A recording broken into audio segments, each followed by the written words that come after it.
Okay, what's the mic calling you? I'm calling you on the phone. All the going out right now. They're calling you, man. I'm not going to you. We got them. Okay, fine. No, you're going to say. Ah? Okay, fine. No, you're going to say. Erhuanvan, no one, no man, I barrier with boy. Oh, did you go get? My go, no, part of the fee. Even a lalatia, yeah, I will not. Detenant, you have to get a pay go one. Nice. What am I about? Madame, one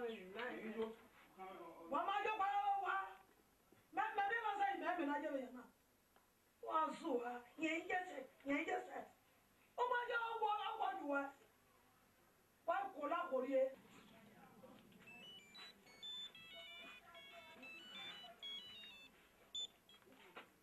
Hello. Hey, Paul. What are you here? Oh. Hey, you can't come away with your camera. Hey, wait, I'm a property man. I want to fear book more anyway. Right, party. So, if I want to really buy it. Hey, oh, that's on the rock. Me, I went there now. Hey, oh, my. Why go? Come. That's that. Come.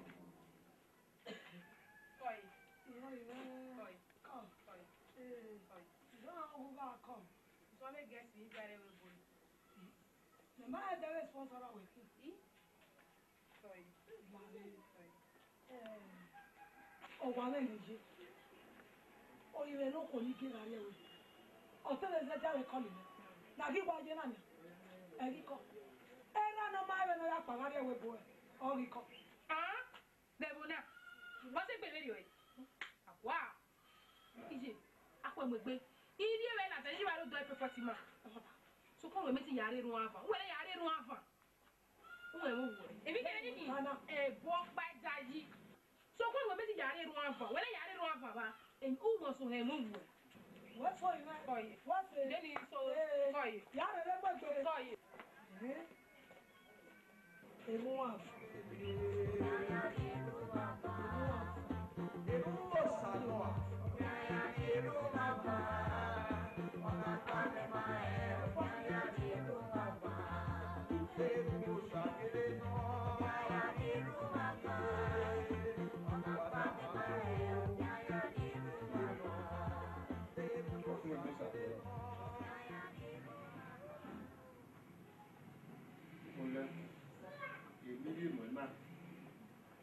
Ugbe azọ yi kopia no hie egbe wona de egi ko etore mele prophet ori enu e That's the West Sea. falona e powder na hin That's the way you're now. why we no ke bari ewuta ya na lu e e ha we gi sonu bia gi sonu ko West Sea, Daddy, West Sea. oiwe e bi ni fionu e na aja we va de kan e No, Daddy. e de nu ki apa e de ro ki an fi o le pe oiwe wa me so doli le ne wo ati e be Daddy, we make a trust. ajo am egbe prophet West Sea, Daddy. ebirun wa le ta se ri ogbe na ge jo am egbe prophet One like the other. West Sea, Daddy. oiwe akia ofun ebo sagboro West Sea, Daddy. Prophet mo go so no. Jehovah Ebenezer Emmanuel okuna evenuvia ijesu we ga ki wa mefe edele na Yara. madam ndo gwe no re obunu ma ni ewo e o ja we ijesu Kristi we ka edele na mo wa ewo e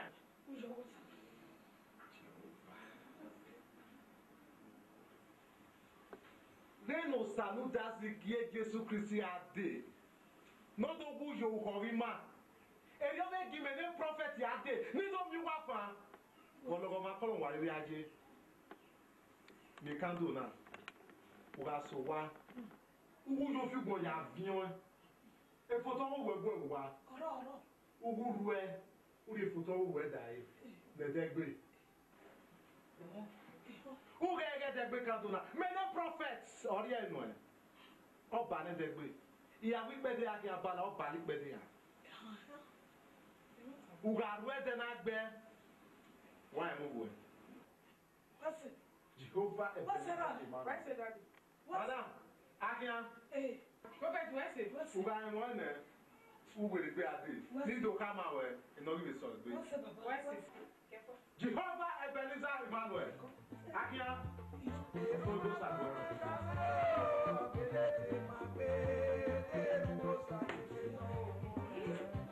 Jehovah.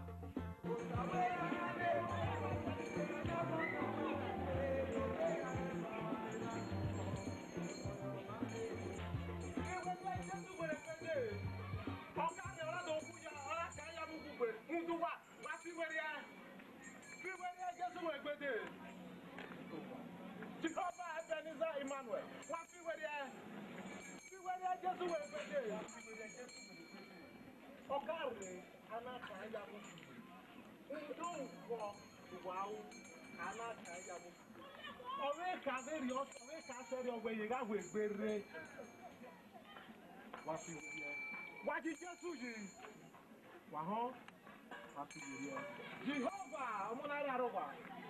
Ọ̀kíwù nàrẹ́. We know you just who you Jehovah Ebenezer. Wafi where o salo kwa kare do mu yo hon wa.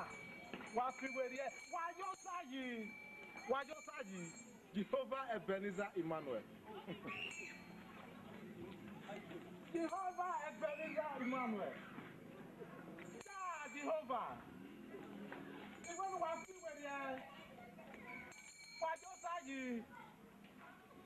Wasi where ya Osaba ta said your way ye be birthday. We don't mean when you won't offer. You want to wasi where ya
Guess what?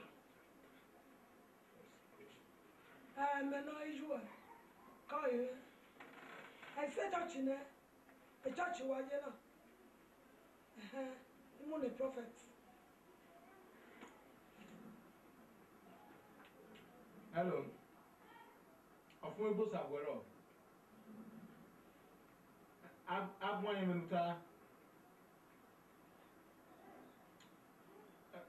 Ijua gume bwane. Yari jubonwa.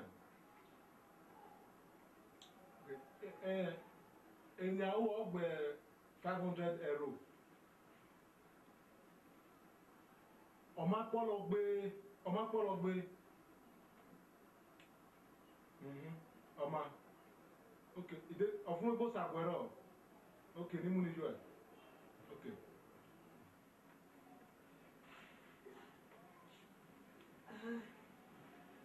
How are you?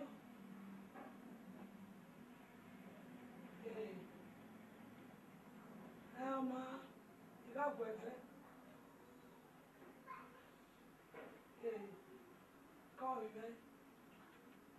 Bye. Ciao. You. Now we're perfect. Now how's the money going? Madam. Omakpologbe. We go make ya unuwena. Spiritual battle we make ya gbina unuwena. We're not a spiritual battle. Naga gwe suve. E make ya gbina unuwena. Ya gwe suve no wa. 50 euro no edokpa. Iga we mo gwe no wa na say dry fasting. Women only dry fasting here. Stomach ulcer. When I am here, it just so good. Give me a diagon. In my very tom, when the hell no winner, it medicine. But there is one I am again. I'm not full of it. And this is why I'm to work with you. I'm okay. I'm not full of it, madam. I'm not full of it. You don't know when you went on away. We have got. I'll take him off here. I dare. You got him. Who did it? You got him. You got him. Ah, where? The might be one day. Ah, when we buy our now. Nija and one. Echo female. Jehovah. You got him good. You got him good. But I go in. Who are the idea? I think we know why you are the raw cash. I are here going. Imaro den alaye bank. Maribi Amsa of a good working man. A man who got bone, you got him good. Who did it way? I just so cool. I'm going to go somewhere. I'll go back here.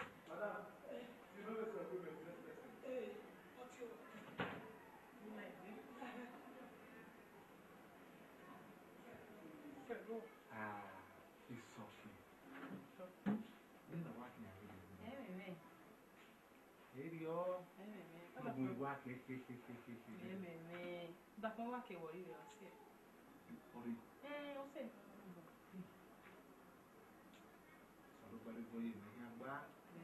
Oh, you now me where to Salo Boy, where or that for our day.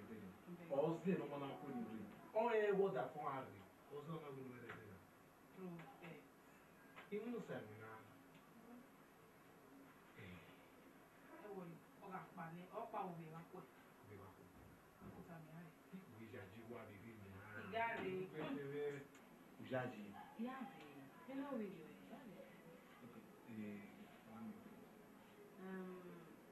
First happy, second, third.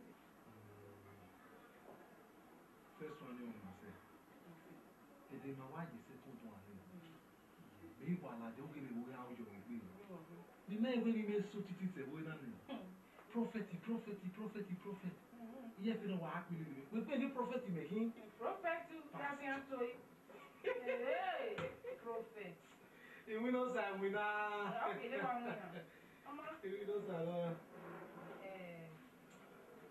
meow. the weather there. What is it? And now, I could tell you. First one. Prophet, I'll be answering.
Ya da.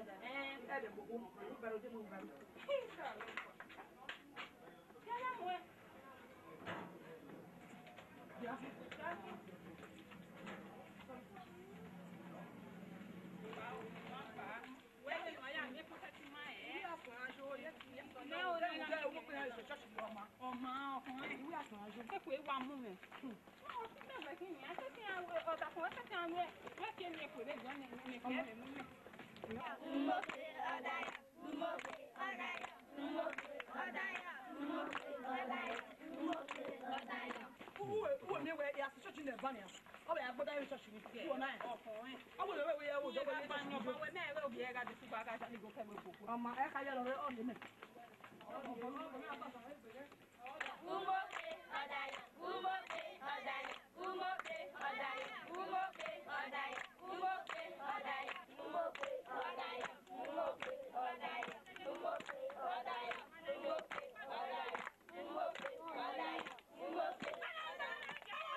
Okay, if you know me, I just can't go make it.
Yeah, but the total nine matter. Every year, I got to enjoy no good. Remember the baby.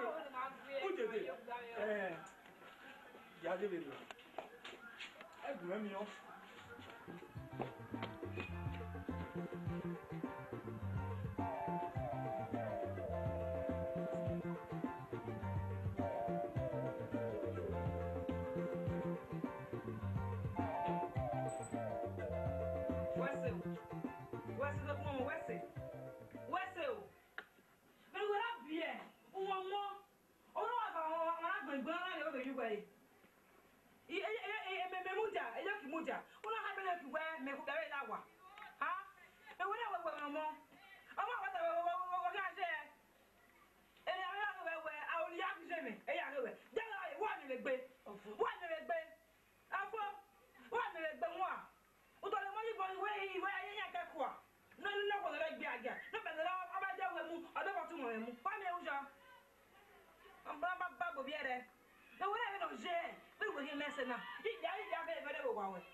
Ima, you know, you are revealing Mammy and I in a guy.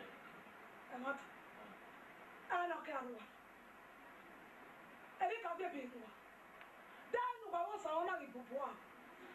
Then, how I am there, and a butter. Simona, I love Bua. I'm a baby, I say. Tell what I know what you go. Name it, you go. Not. It's okay. Ekpemako. That's Ekpemako. Iga.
Emiro ni ebagbata. Emiro ni mama ule, no ma uno ve.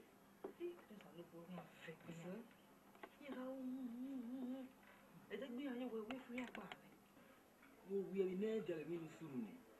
They got wait toilet, you and mamma. Oh, I told you, you told it. Okay. Oh, what be it enough in the boy? I live in home.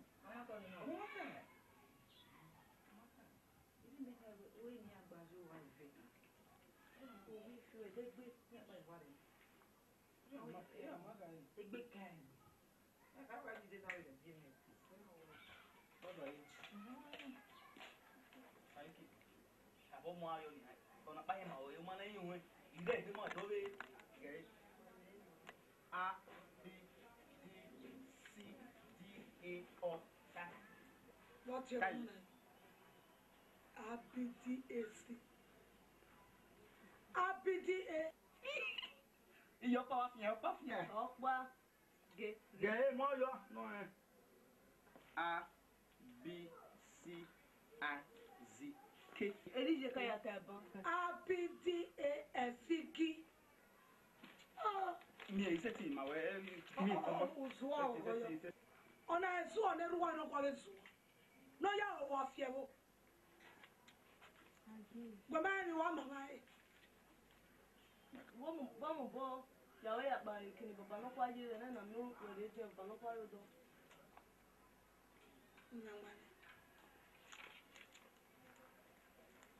Boy, I got a young one of one. Nimaway on the Beade. A mother new home in my home. Ego Pagaro. Or Tio Panado TA. Or when they are being quiet.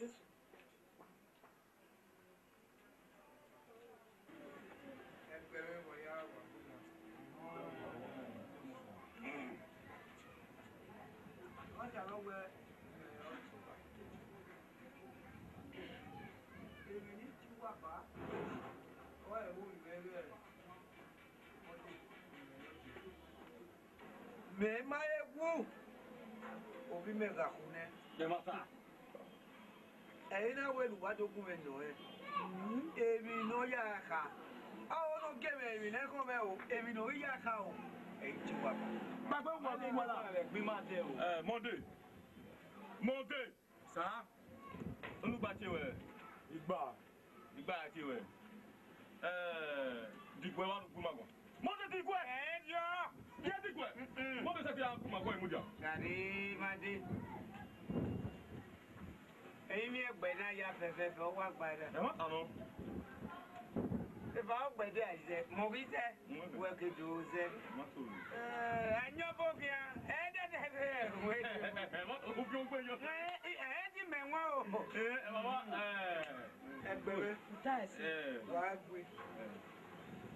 Where I saw you were Yaman River, Yafiori.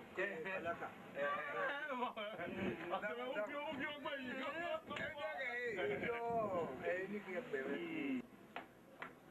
Kó ya ẹni máa yà fẹ́ ni ma. Ọ wà mí dá o, yà bí ọ̀hún wà lánàá. Papa, wà á tẹ́ pé.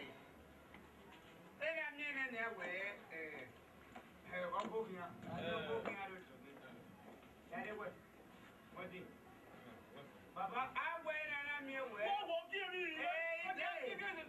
Inú ọmọ yà máa yẹ ló jọ ní ní ẹ̀wẹ̀ wọ́n. Ẹ fẹ́ sáré fún wọn lé. Ọ̀sìmárì ìkátọ̀ nọ̀ pàwọ̀ gé hàn ọ̀gé ní ma ọ̀rá ẹgbọ́ bó kí á nẹ̀ màá wà á tẹ́kọ̀ọ́. àwọn sí mọ́dé ẹ̀mẹ̀ nínú àtàmà lọ́ táìmù ọmọ ọba wẹ̀ yà mọ́dé tàmà náà dígbẹ́ mọ́dé ẹgbẹ́ gìmẹ̀ ma bẹ́ẹ̀ wẹ̀ ẹgbẹ́ gìmẹ̀ máa yá ibú bẹ́ẹ̀ gìmẹ̀ ẹ̀mẹ̀ nínú àwẹ̀ tàmà ọba wẹ̀ gúnwẹ́ wọ́n wẹ́ wúwẹ́ tó náà wẹ́ tẹ́lẹ̀ àbáwẹ̀. Ìyá ìwé tó bá rẹ̀ á tẹ́ bá máa tẹ́ fi ẹ́. Kúti ìṣe ọmọ náà. Ìbẹ́ kìnnì wẹ̀ jọ́nà, má mi lọ jọ rẹ̀ bí máa tẹ̀. Ìbẹ́ bọ̀ náà wẹ̀ pé. Ìbẹ́ ń wẹ̀rù bàrà wá.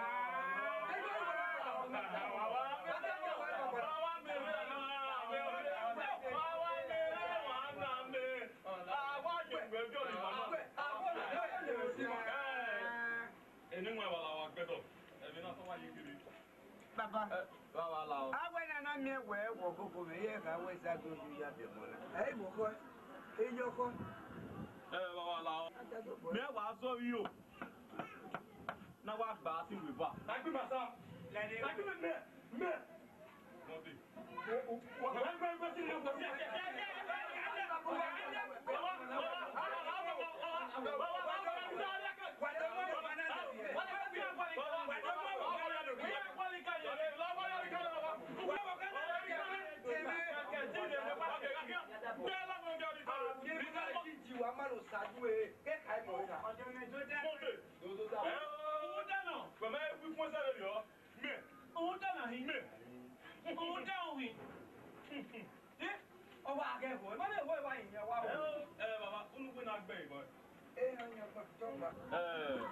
Monday.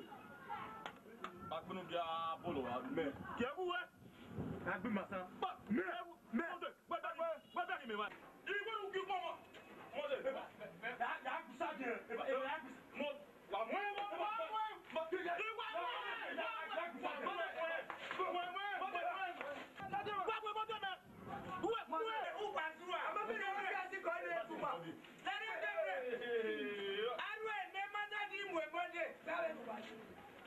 No one. When I put the model, what about a web? Yao Yana. Hello.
Wa kon le combo break music ah.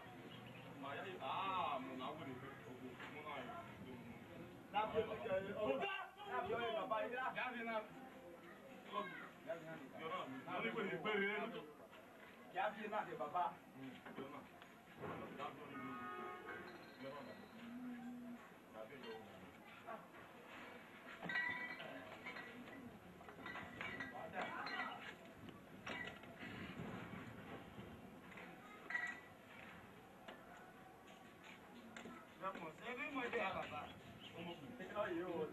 Mọdé ọ̀rẹ́ wà. Ìyá dẹ́dẹ́ ni méjèèjì. Wẹ́ẹ̀dẹ́ ló jẹ́ báwọn rẹ̀.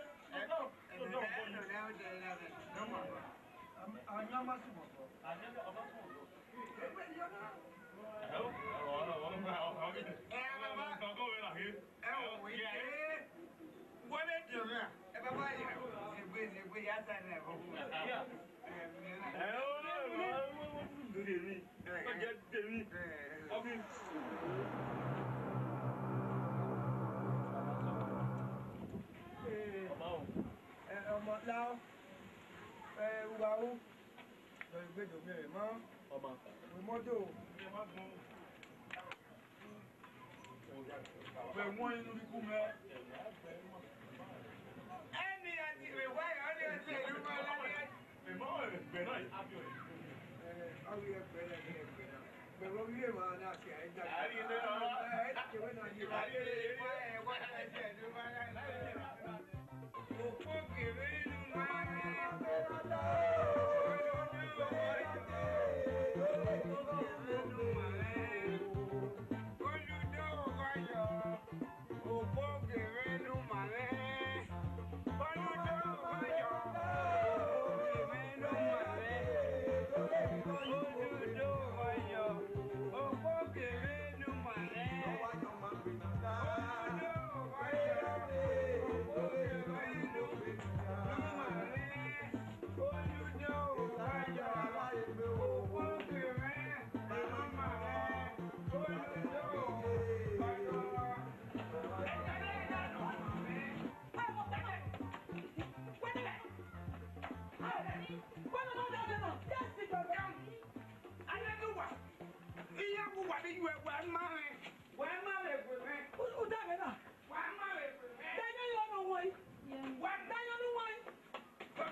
Ibi ba mi bosa.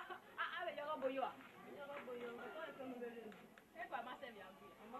Iye ge se ngo se ma. Bele no kwa ro wa. Ro wa. Mi a ko no le wa we. Mi a se ge mi wa ni. Okay. Amo wu ye do. Okay, ba me. Oye. Kọjọ́ lọ pàbọ̀. Ọlọ́wà. Gbéra ẹ̀. Kọ́yì. Ìwọ wọ́n tún lè pẹ́. Egbera. Kọ́yì. Era me kolowa. Ẹ̀rọ wà. Rádé sùn wà. Owó ẹ̀dẹ̀mẹ̀ wẹ́ o. Òsàyúkì.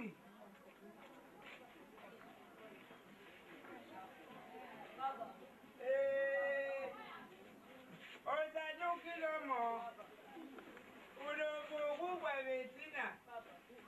Olóògbé lẹ́lẹ́ ìgbọ́rọ̀ mọ̀ náà rẹ̀. Làmú ẹ̀yẹ̀ báyìí tó dà wẹ́. Olóògbé owó wẹ̀rẹ̀ sínà.